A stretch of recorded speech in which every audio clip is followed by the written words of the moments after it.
This is the History of New Zealand podcast on the Eat to My Own Beat podcast network.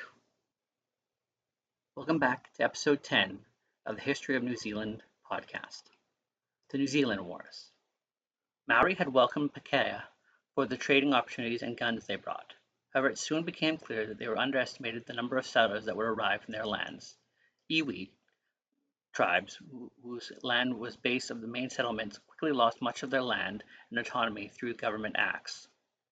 Others prospered until 1860. The city of Auckland brought most of the food from the Maori, who grew it and sold themselves. Many iwi owned flour mills, ships, and other items of European technology. Some exported foods for Australia for a brief period during the 1850s gold rush.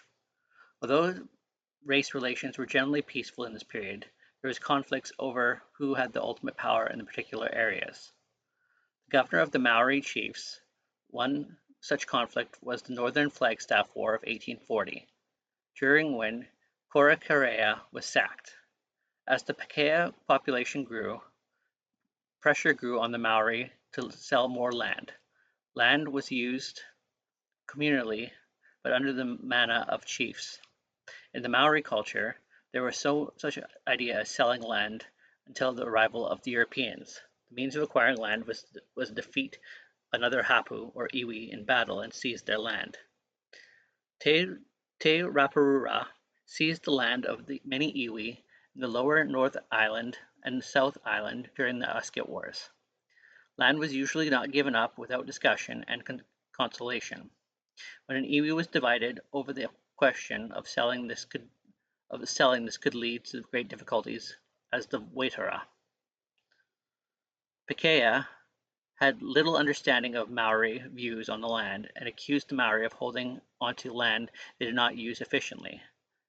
Competition for land was an important cause of the New Zealand Wars of the 1860s and 1870s, in which the Tarakani and Waikato region were invaded by colonial troops, and the Maori of these regions had some of their land taken from them. The wars and confiscation left bitterness that remains to this day.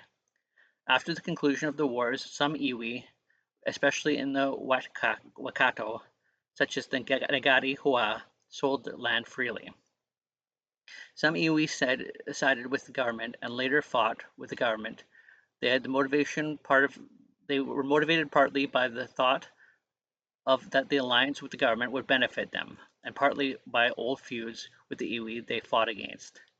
One result of their cooperation strategy was the establishment of the 4 Maori electorates in the House of Representatives in 1867. After the war, some Maori began a strategy of passive resistance, most famously the ploughing campaigns of the Perika of 26 May 1879 in Taranaki. Most such of the Ngāpuhi and Araha continued cooperating with the Pākehā.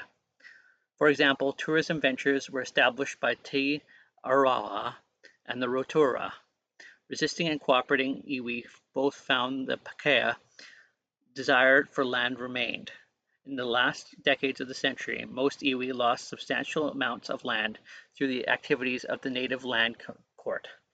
Due to this Eurocentric rules, the high fees, the location remote from the lands of question, the unfair practices by some Pākehā land agents, in main effect was allowed to the Maori to sell their land without restraint from their tribal members. The effects of disease, as well as war, confiscations, assimilation, and intermarriage, land loss leading to poor housing and alcohol abuse, and general disillusionment, caused a fall in the Maori population from around 86,000 in 1769 to around 70,000 in 1840 and around 48,000 in 1874, hitting a low point of 42,000 in 1896. Subsequently, their numbers began to recover. Thank you for listening to the History of New Zealand podcast. We're found on YouTube and anywhere else you could find your normal podcasts.